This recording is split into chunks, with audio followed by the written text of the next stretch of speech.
മാന്യ പ്രേക്ഷകർക്ക് എൻ്റെ പ്രണാമം. നമ്മുടെ ചില ആചാരങ്ങൾ വിചിത്രങ്ങളാണ്.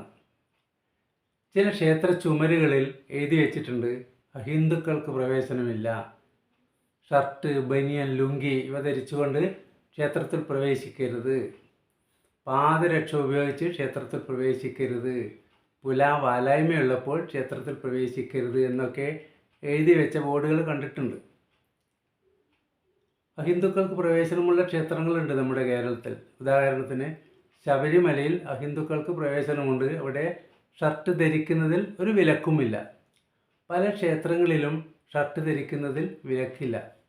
എന്നാൽ ചുരുക്കം ചില ക്ഷേത്രങ്ങളിൽ ഇത് കർശനമായി നിയന്ത്രിക്കുന്നു. ഷർട്ട് ധരിച്ചു പോകാൻ പാടില്ല. എന്നാൽ എന്തുകൊണ്ടാണ് ഷർട്ട് ധരിച്ച് ക്ഷേത്രപ്രവേശനം നടത്തരുത് അല്ലെങ്കിൽ ക്ഷേത്ര ദർശനം നടത്തരുത് എന്ന് പറയാൻ കാരണമെന്ന് ചോദിച്ചാൽ അതിന് വ്യക്തമായ ഉത്തരം ലഭിച്ചെന്ന് വരില്ല. എന്തുകൊണ്ടാണ് വാലായ്മയുള്ളപ്പോൾ ക്ഷേത്ര ദർശനം പാടില്ല എന്ന് പറയാൻ കാരണമെന്ന് ചോദിച്ചാൽ അതിനും ഉത്തരം ലഭിച്ചെന്ന് വരില്ല. പല ചോദ്യങ്ങൾക്ക് നമുക്ക് ഉത്തരം ലഭിക്കില്ല. ഇങ്ങനെ ആരോ ഒരു നിയമം പറഞ്ഞു, അതിങ്ങനെ ആചരിച്ചു വരുന്നു എന്നേ ഉള്ളൂ. യഥാർത്ഥത്തിൽ പുലയുള്ളപ്പോൾ ക്ഷേത്രത്തിൽ പ്രവേശിക്കരുത് എന്ന് പറയാൻ എന്താ കാരണം? എപ്പോഴാണ് പുലയുണ്ടാകുന്നത്? കുടുംബത്തിൽ ഒരാൾ മരിക്കുമ്പോഴാണ് പുലയുണ്ടാകുന്നത്. ഒരു കുടുംബത്തിൽ ഒരാൾ മരിച്ചു കഴിഞ്ഞാൽ ആ കുടുംബത്തിലുള്ള ആളുകളുടെ ഉള്ളിൽ വലിയ ദുഃഖമായിരിക്കും ഉണ്ടാവുക. ഒരു മനുഷ്യൻ്റെ ഉള്ളിലെ വികാരം, അത് സന്തോഷമായാലും സങ്കടമായാലും ഭയമായാലും അദ്ദേഹത്തിൽ നിന്ന് 24 അടി റേഡിയസിൽ അത് പ്രസരിക്കും എന്ന് പറയുന്നു. അതുപോലെ ഈ സമയത്ത് പുലയുള്ളപ്പോൾ അദ്ദേഹത്തിൻ്റെ ഉള്ളിൽ വലിയ ദുഃഖമായിരിക്കും ഉണ്ടാവുക.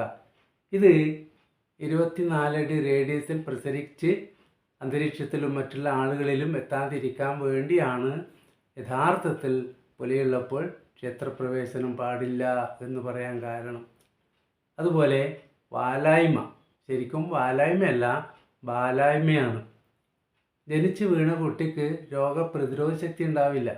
അതുപോലെ പ്രസവിച്ച അമ്മക്കും രോഗപ്രതിരോധ ശക്തി ഉണ്ടാവില്ല. അതുകൊണ്ട് ഈ രോഗപ്രതിരോധ ശക്തി കുറഞ്ഞ ഈ സമയത്ത് ആൾക്കൂട്ടത്തിലേക്ക് പോയാൽ പെട്ടെന്ന് രോഗം പിടിപെടും.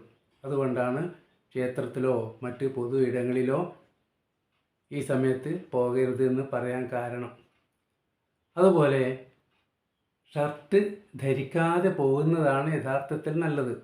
കാരണം ഷർട്ട് ധരിക്കാതെ ഒരാൾ ശ്രീകോവിലിൻ്റെ മുന്നിൽ നിൽക്കുമ്പോൾ വിഗ്രഹത്തിൽ നിന്ന് വരുന്ന എനർജി അത് അദ്ദേഹത്തിൻ്റെ ശരീരത്തിലെത്താൻ ഏകദേശം 20 സെക്കൻഡ് എടുക്കുമെങ്കിൽ ഷർട്ട് ധരിച്ച് നിൽക്കുന്ന അല്ലെങ്കിൽ വസ്ത്രം ധരിച്ച് നിൽക്കുന്ന ആളുകളുടെ ശരീരത്തിലേക്ക് ഈ എനർജി എത്താൻ 40 സെക്കൻഡ് എടുക്കും. അത് വെച്ച് നോക്കുമ്പോൾ ഷർട്ട് ധരിക്കാതെ പോകുന്നത് തന്നെയാണ് ഏറ്റവും ഉത്തമം.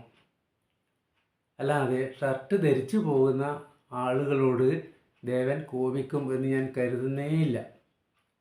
അതുപോലെ ചെരുപ്പിടാതെ ക്ഷേത്രത്തിൽ പ്രവേശിക്കണം എന്ന് പറയാൻ കാരണം നമ്മുടെ പല ആന്തരിക അവയവങ്ങളും കാലിൻ്റെ അടിഭാഗവുമായി ഞരമ്പ് വഴി ബന്ധിപ്പിച്ചിരിക്കുന്നു. കാലിൻ്റെ അടിയിൽ പ്രദക്ഷിണം വെക്കുമ്പോൾ മർദ്ദം സംഭവിക്കുകയും കല്ലിലൂടെ നടക്കുമ്പോൾ അവിടെ മർദ്ദം സംഭവിക്കുകയും അതുവഴി ആന്തരിക അവയവങ്ങളെല്ലാം കൂടുതൽ ആക്റ്റീവാകും. അതുകൊണ്ടാണ് ക്ഷേത്ര ദർശനം കഴിഞ്ഞ് പുറത്ത് വരുമ്പോഴേക്കും നല്ല ഉന്മേഷം ഉണ്ടാകുന്നത്, നല്ല പ്രസരിപ്പ് ഉണ്ടാകുന്നത്, ബ്രെയിനൊക്കെ കൂടുതൽ ആക്റ്റീവാകും. ഇതൊക്കെയാണ് കാരണം. അല്ലാതെ ഇതിൻ്റെ യഥാർത്ഥ വസ്തുത അറിയാതെയാണ് പലരും ഇത് ചെയ്യുന്നത്, ആചരിക്കുന്നത്. കഴിഞ്ഞ ദിവസം ഞാനൊരു ക്ഷേത്രത്തിൽ ചെന്നപ്പോൾ അവിടെ ധാരാളം ആളുകൾ ക്ഷേത്ര ദർശനത്തിന് വന്നതായി കണ്ടു. ഒരുപാട് പുരുഷന്മാരും സ്ത്രീകളൊക്കെ ഉണ്ട്. പുരുഷന്മാർ പലരും അവരുടെ ഷർട്ട് അഴിച്ച് ചുമലിൽ വച്ചിട്ടുണ്ട്. മറ്റ് പലരും നല്ല മുണ്ടുകൊണ്ട് ശരീരം പുതച്ചിട്ടുണ്ട്. ഇവരിങ്ങനെ ക്ഷേത്രത്തിനകത്തേക്ക് പ്രവേശിച്ചുകൊണ്ടിരിക്കെ പെട്ടെന്നൊരാൾ പുറത്തു നിന്ന് ഷർട്ട് ധരിച്ച ഒരാൾ ക്ഷേത്രത്തിനകത്തേക്ക് പ്രവേശിച്ചു. ഇത് കണ്ട സെക്യൂരിറ്റിക്കാരൻ പെട്ടെന്ന് വന്ന് അദ്ദേഹത്തെ ക്ഷേത്രത്തിനകത്ത് നിന്നും പുറത്തേക്ക് കൊണ്ടുവന്നു. എന്നിട്ട് അദ്ദേഹത്തോട് പറഞ്ഞു, എഴുതി വെച്ചത് കണ്ടിട്ടില്ലേ, ഷർട്ട് ധരിച്ച് പ്രവേശിക്കരുത് എന്ന് എഴുതി വെച്ചിട്ടുണ്ടല്ലോ, ഒരുപക്ഷെ അദ്ദേഹം അത് ശ്രദ്ധിച്ചിട്ടുണ്ടാവില്ല. ഏതായാലും ഷർട്ട് അഴിച്ചു വെക്കാനോ വീണ്ടും ക്ഷേത്രത്തിലേക്ക് പോകാനോ അദ്ദേഹം തയ്യാറായില്ല. അദ്ദേഹം അവിടുന്ന് പോവുകയാണ് ചെയ്തത്.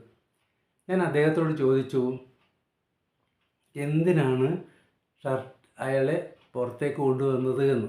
അപ്പോൾ അദ്ദേഹം പറഞ്ഞു, അദ്ദേഹം ഷർട്ട് ധരിച്ചിട്ടാണ് ഉള്ളിലേക്ക് പോയത്, അത് ആചാര ലംഘനമാണ് എന്ന്. അപ്പോൾ ഞാൻ അദ്ദേഹത്തോട് ചോദിച്ചു, ഷർട്ട് ധരിച്ചു പോകുന്നത് ആചാര ലംഘനമാണെങ്കിൽ മുണ്ട് പുതച്ചു പോകുന്നത് ആചാര ലംഘനമല്ലേ എന്ന്. അതിന് അദ്ദേഹത്തിന് ഒരു ഉത്തരം തരാൻ സാധിച്ചില്ല. പിന്നീട് ഞാൻ ചോദിച്ചു, തന്ത്ര സമുച്ചയത്തിൽ എവിടെയാണ് ഷർട്ട് ധരിച്ചു പോകാൻ പാടില്ല, അല്ലെങ്കിൽ പുലാം വാലായ്മയുള്ളപ്പോൾ ക്ഷേത്രത്തിൽ പ്രവേശിക്കരുത് എന്നൊക്കെ പറഞ്ഞിട്ടുള്ളത് എന്ന് ചോദിച്ചപ്പോൾ ഒരുപക്ഷെ അദ്ദേഹത്തിന് എൻ്റെ ചോദ്യങ്ങൾ ഇഷ്ടപ്പെട്ട് കാണില്ല. അദ്ദേഹം ഒന്നും പറയാതെ ഇറങ്ങിപ്പോവുകയാണ് ചെയ്തത്. അപ്പോൾ നമ്മൾ അറിയണം ഇതൊക്കെ. ഇതിൻ്റെ ഒന്നും പിന്നിലെ തത്വം അറിയാതെ നമ്മളിങ്ങനെ വെറുതെ ആചരിക്കുകയാണ് ചെയ്യുന്നത്. 1936 നവംബർ 12 ശ്രീ ചിത്തിര തിരുനാൾ ബാലരാമ മഹാരാജാവ് ക്ഷേത്രപ്രവേശന വിളംബരം ചെയ്യുകയുണ്ടായി. തിരുവിതാംകൂറിലെ അവർണർക്കും ദളിതർക്കും ക്ഷേത്രത്തിൽ പോകാനുള്ളൊരു അനുവാദം, മഹത്തായൊരു വിളംബരമായിരുന്നു ക്ഷേത്രപ്രവേശന വിളംബരം. അന്ന് മഹാരാജാവും സർ CPയും എഴുതി വെച്ചതായി കേട്ടിട്ടുണ്ട്, ക്ഷേത്രം ദർശനം അല്ലെങ്കിൽ ക്ഷേത്രപ്രവേശന സമയത്ത് ഷർട്ട് ധരിക്കാൻ പാടില്ല, അതുപോലെ വാലായ്മയുള്ള സമയത്ത് ക്ഷേത്ര ദർശനം പാടില്ല എന്നൊക്കെ എഴുതി വെച്ചതായി കേട്ടിട്ടുണ്ട്. സത്യമാണോ എന്നറിയില്ല. അല്ലാതെ തന്ത്ര സമുച്ചയത്തിൽ എവിടെയും ഷർട്ട് ധരിച്ച് ക്ഷേത്രത്തിൽ പോകാൻ പാടില്ല എന്ന് പറഞ്ഞിട്ടേയില്ല എന്ന് തന്നെയാണ് ഞാൻ മനസ്സിലാക്കുന്നത്. എല്ലാവർക്കും നന്ദി.